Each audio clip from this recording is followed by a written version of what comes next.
أعوذ بالله السميع العليم من الشيطان الرجيم. بسم الله الرحمن الرحيم. الحمد لله الذي هدانا لهذا وما كنا لنهتدي لولا أن هدانا الله. والصلاة والسلام على سيدنا محمد نور الهداية وعلى آله وصحبه نجوم الرشاد. رب اشرح لي صدري ويسر لي أمري واحلل عقدة من لساني يفقهوا قولي. رضيت بالله ربا وبالإسلام دينا وبمحمد نبيا ورسولا وبالقرآن إماما وحكما. ربي زدني علما وارزقني فهما. أما بعد فأقول حضرة المحترمين والمكرمين, para alim, para sepuh semua yang saya hormati dan saya muliakan, wabil khusus kepada pimpinan Majelis Ta'lim Samsul Sumus, beliau Bapak Ustaz Mabrur yang saya cintai dan saya hormati serta saya muliakan, serta orang tua kami Bapak Mundasir, Bapak Abdul Rahman, Bapak Mito, Bapak Subur, Bapak Udin.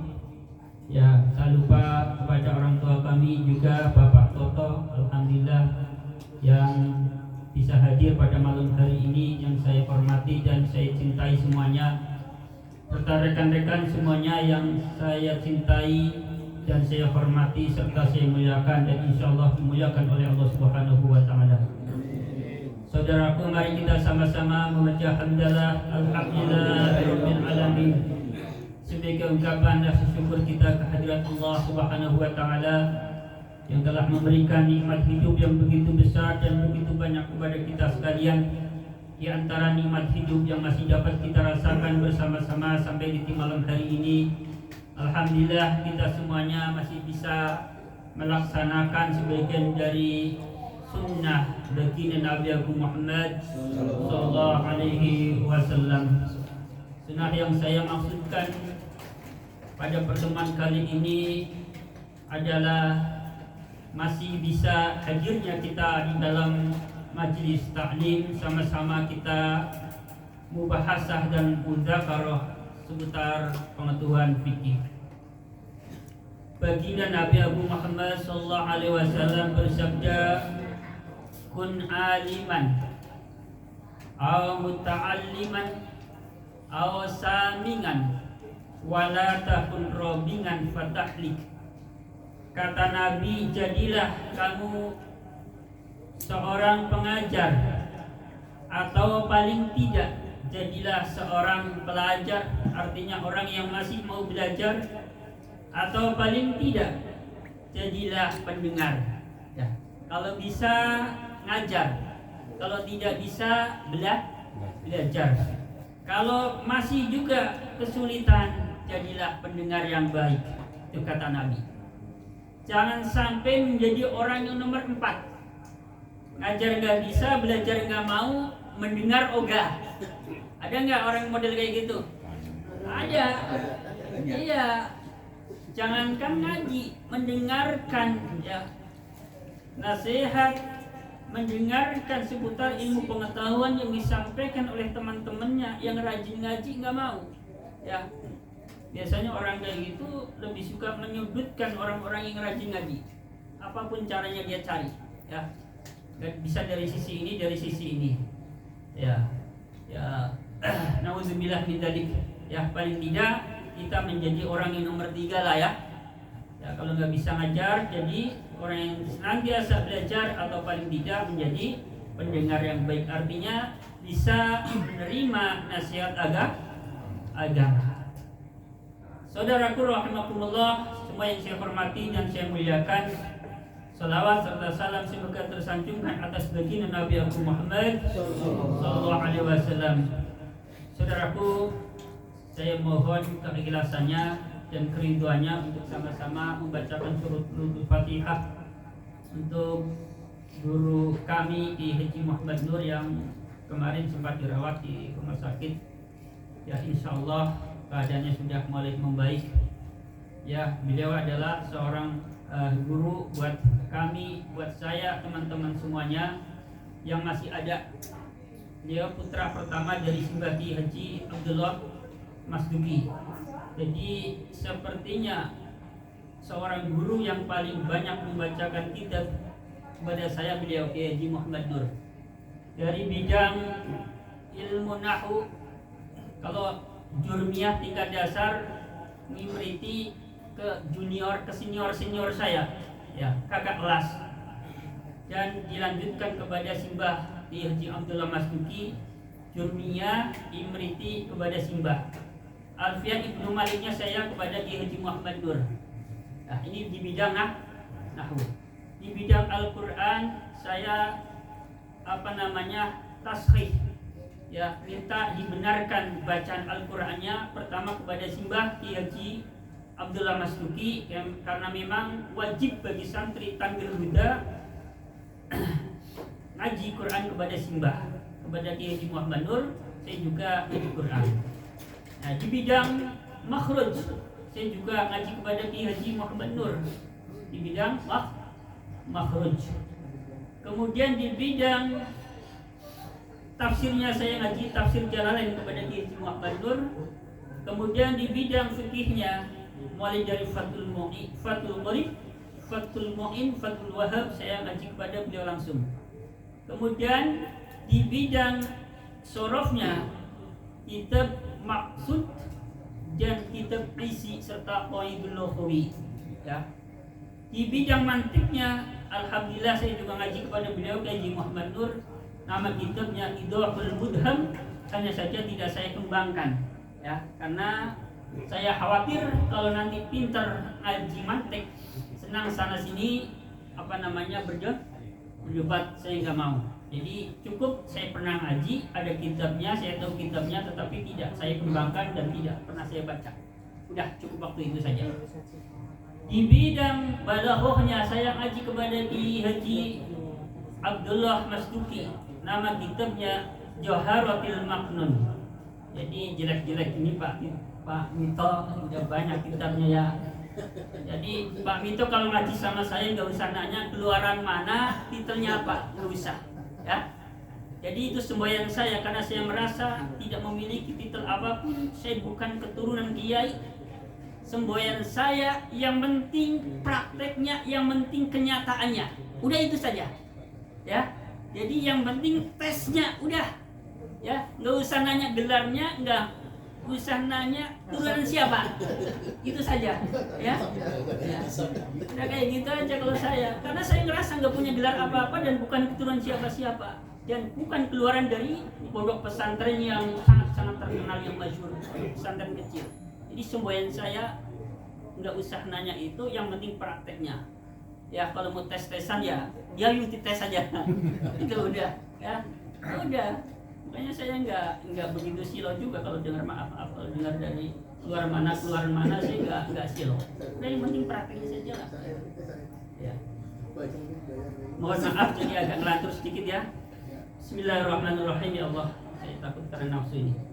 Bismillahirrahmanirrahim. Mari sama-sama menghadiahkan bacaan suratul Fatihah untuk guru kami semuanya ya, Ki Haji Muhammad Nur. Semoga panjang umur, sehat selalu, dan juga senantiasa bisa meneruskan mengajari, membimbing santrinya baik yang masih ada di dalam lingkungan pesantren ataupun alumni yang masih sering minta bimbingan dan nasihat kepada beliau.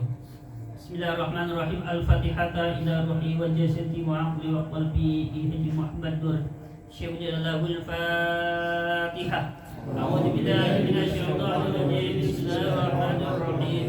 Alhamdulillahirabbil alamin arrahmanir rahim maliki yaumiddin. Iyyaka na'budu wa iyyaka nasta'in ihdinas siratal mustaqim. Siratal ladzina an'amta 'alaihim ghairil maghdubi 'alaihim waladdallin. Amin.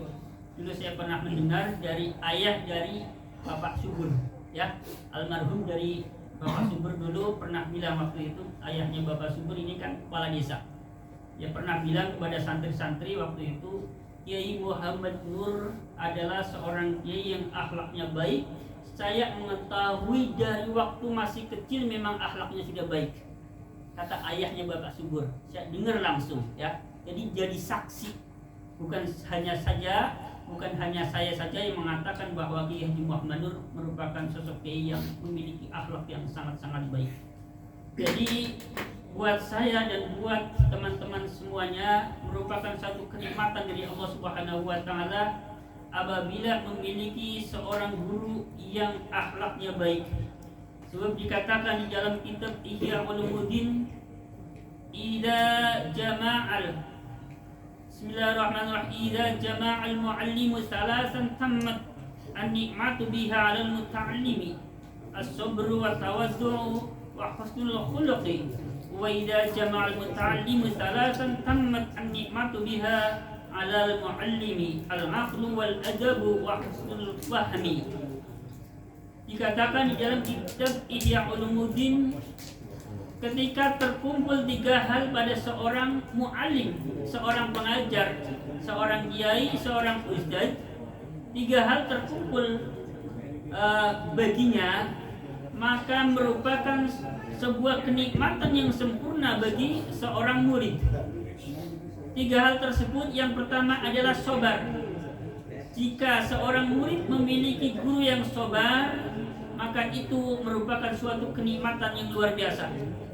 Yang kedua, jika seorang murid memiliki guru yang tawadhu, yang rendah hati, itu juga merupakan suatu kenikmatan. Yang ketiga, jika seorang murid memiliki seorang guru yang akhlaknya baik, maka itu merupakan sebuah kenikmatan yang sempurna.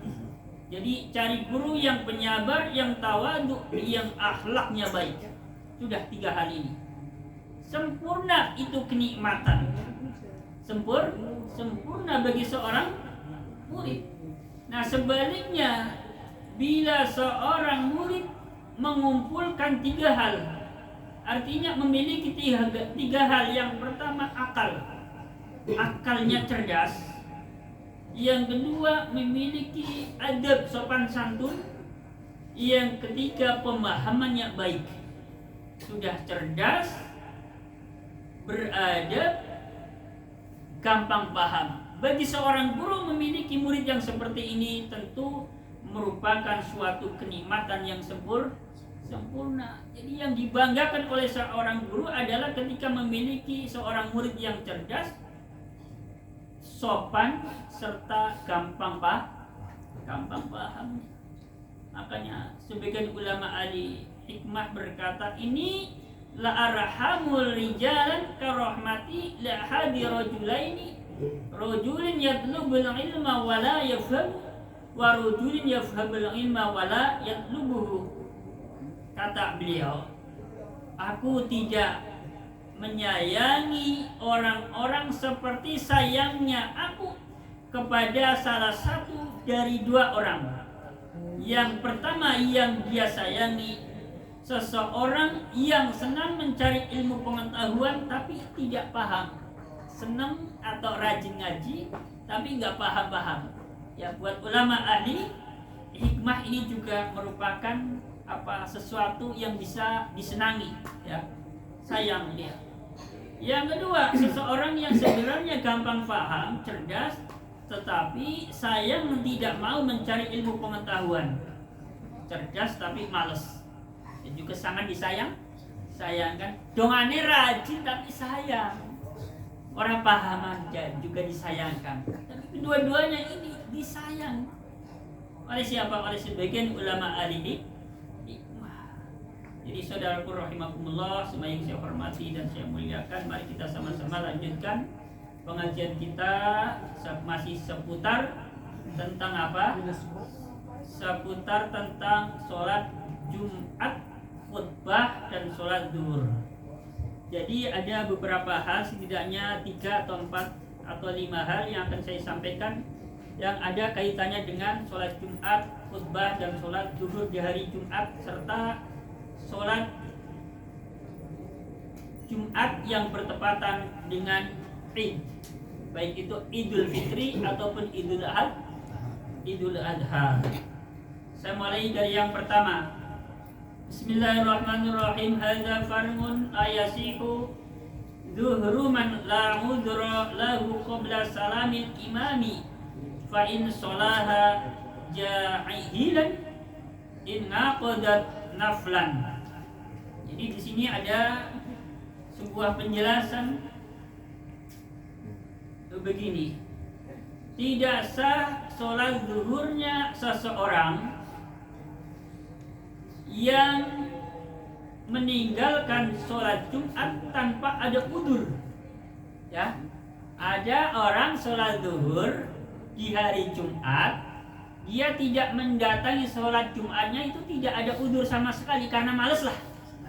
Ya sengaja. Ya, karena malas, karena sengaja, tidak ada alangan apapun, tidak mendatangi sholat Jumat, kemudian mengerjakan sholat zuhur. Sholat zuhurnya dinyatakan tidak sah apabila dikerjakan sebelum salamnya imam.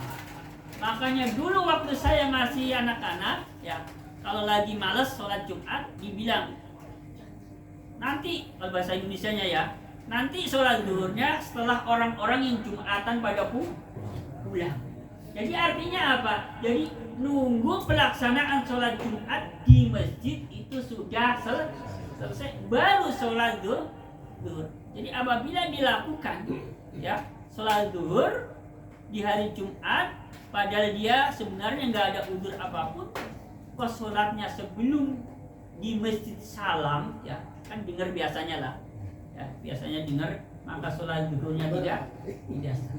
Nah, apabila orang itu tidak mengetahui hukumnya bahwa sholat zuhur tersebut tidak sah, maka sholat zuhur itu hanya akan menjadi sholat sunnah. Berarti nanti tetap mengulang sholat zuhur lagi.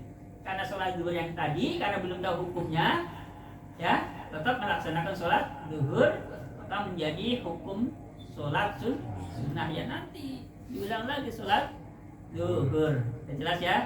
Jadi ini caranya bagi orang-orang yang memang sengaja tidak ada udzur, kok tidak mendatangi sholat Jumat, maka sholat Jumatnya ya nantilah nunggu orang-orang yang Jumatan sudah pada pulang. Ini caranya, ya, saya kasih tahu, tapi jangan praktekin besok kan.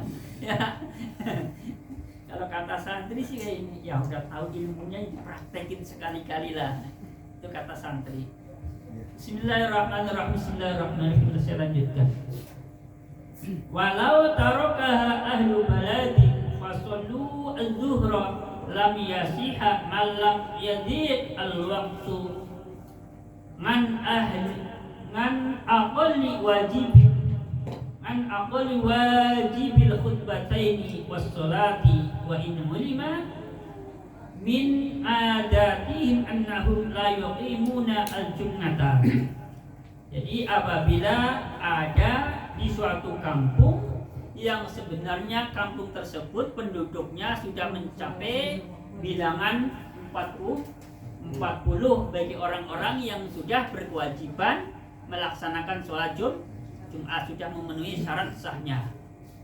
Tetapi karena memang di kampung tersebut tidak diadakan sholat Jumat, ya, memang biasanya nggak mengadakan sholat Jumat di situ, ya, nggak tahu orangnya karena apalah, ya. Padahal itu di kampung, ya, di kampung yang sudah memenuhi persyaratan. Kok sampai penduduk situ sholat zuhur, maka sholat zuhurnya tidak sah. Sekalipun memang biasanya di situ tidak diadakan sholat Jumat. Jadi saya ulang, apabila di suatu kampung ada penduduk yang bilangannya bagi orang-orang yang sudah berkewajiban melaksanakan sholat Jumat 40 lebih, kok sampai tidak mengadakan sholat Jumat, apabila sholat zuhur maka sholat zuhurnya tidak sah. Terkecuali nanti sholat zuhurnya itu sudah di penghujung waktu. Jadi ini ada siasatnya lagi, ya. Jadi artinya apabila di satu perkampungan, ya, kita sudah paham biasanya di sini nggak diadakan sholat Jumat. Kita yang paham, yang kita menyadari, istilahnya yang betul-betul memperhatikan tentang urusan ibadah, yang mensiasatinya sholat zuhurnya nanti setelah akhir waktu begitu. Walaupun sudah paham, memang nggak ada sholat Jumat di lingkungan kita umpamanya, tetap sholat zuhurnya nanti, ya, setelah waktunya sudah mepet. Kira kurang 5 menit baru sholat zuhur, begitu caranya, ya. Karena kalau dikerjakan di awalan atau di pertengahan waktu, ya saat waktunya masih longgar, itu tidak sah sholat zuhur. Ini penjelasannya dalam kitab Fathul Mu'in jelas sekali ya. Iya, sudah mendekati waktu asar. Jadi sudah di akhir waktu. Jelas ya? Lanjut. Bismillahirrahmanirrahim. Ini dua permasalahan sudah saya sampaikan. Kemudian permasalahan yang ketiga, mungkin ada yang pernah mendengar apabila terjadi Idul Adha ataupun Idul Fitri ya, jatuhnya di hari Jumat, maka apa? Pernah dengar nggak? Sholat Jumatnya apa? Boleh? Sholat boleh? Enggak? Ya. Nah, ini. Jadi ini penjelasannya di dalam kitab Bulughul Maram. Ini kitab hadis. Bismillahirrahmanirrahim. Saya bacakan hadisnya. Bismillahirrahmanirrahim. Wa an Zaid ibni Arqam radhiyallahu anhu qala sallallahu alaihi wasallam al-Ida summa rakhasa fil jum'ati summa qala man syaa yusalli fal yusalli. Dari Zaid bin Arqam, semoga Allah meridainya, ia berkata, Nabi SAW pernah melaksanakan sholat Id. Bisa jadi Idul Adha, bisa jadi Idul Fitri. Kemudian beliau merukhsah apa? Merukhsah sholat Jumatnya. Kemudian beliau bersabda, man syaa yusalli fal yusalli, barang siapa yang mau untuk mengerjakan sholat Jumat maka sholatlah. Jadi penjelasannya, apabila terjadi Idul Fitri ataupun Idul Adha jatuhnya di hari Jumat, maka ada kemurahan atau rukhsah untuk tidak mendatangi sholat Jumat. Ada kemurahan. Artinya orang-orang sudah kewajiban untuk melaksanakan sholat Jumat. Apabila terjadi Idul Fitri, Idul Adha kok di hari Jumat, ya, tidak melaksanakan Jumatan di hari itu, enggak apa-apa, enggak dosa. Karena apa? Karena ada rukhsah, ada kemurahan. Sudah jelas ya? Jadi besok-besok kalau melihat ada orang-orang yang sebagian orang atau bahkan itu santri terjadi Idul Fitri kok enggak sholat Jumat, ya sudah, ya. Berarti memang sudah tahu hukum atau ilmu. Jadi sholat dia boleh, enggak sholat enggak berdosa. Ya nanti sholat zuhur, caranya seperti itu tadi. Kalau mau sholat zuhur. Bismillahirrahmanirrahim. Lanjut.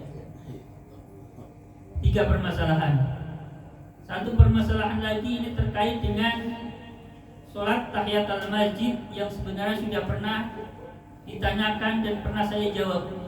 Tapi supaya lebih mantapnya saya bacakan hadisnya.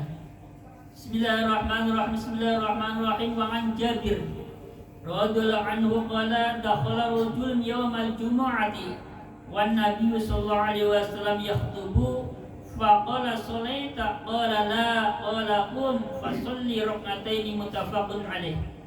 Dari sahabat Jabir, semoga Allah meridainya, ia berkata, Bismillahirrahmanirrahim, masuk ke masjid seseorang di hari Jumat, sedangkan Nabi SAW saat itu sedang khutbah. Lalu Nabi SAW bertanya, apakah kamu sudah sholat? Maka orang itu menjawab, la, belum. Lalu Nabi bersabda, qum, berdirilah, fasholli rak'ataini, berdirilah dan kerjakan sholat 2 rakaat. Inilah hadis yang dijadikan dasar dalil oleh para ulama ahli fikih bahwasanya ketika kita masuk masjid untuk melaksanakan sholat Jumat, di situ khatib sedang melaksanakan khutbah, maka kita tetap dianjurkan untuk melaksanakan sholat tahiyatul masjid. saya tidak sekedar membaca hadisnya, tetapi saya juga membaca pernyataan ulama tentang hukum sholat tahiyatul masjid saat khatib sedang khutbah. Hanya saja ini saya menghadirkan hadisnya supaya lebih mantap lagi. Jadi saya tidak menjelaskan hadis ini, tapi justru hadis ini saya sampaikan setelah saya membaca penjelasan ulama. Jadi beda ya. Kalau saya hanya membaca hadis ini, mungkin sekali pendapat saya atau saya di dalam menjelaskan hadis ini mungkin salah. Tetapi karena sebelumnya saya sudah membaca penjelasan ulama, kemudian saya membaca hadis ini untuk melengkapi penjelasan yang sudah dijelaskan oleh ulama. Jadi itu bedanya saya dengan ya mungkin orang-orang yang dikit-dikit ya hadisnya sajalah, Qur'annya sajalah kayak gitu ya. Kalau saya membaca karya-karya ulama melalui kitab-kitab fikih. Bismillahirrahmanirrahim. Ya, ini barangkali yang saya sampaikan pada pertemuan kali ini terkait masalah sholat Jumat, khutbah Jumat, dan tadi sholat tahiyatul masjid serta sholat Jum'ah yang bertepatan dengan hari raya. Selebihnya waktu saya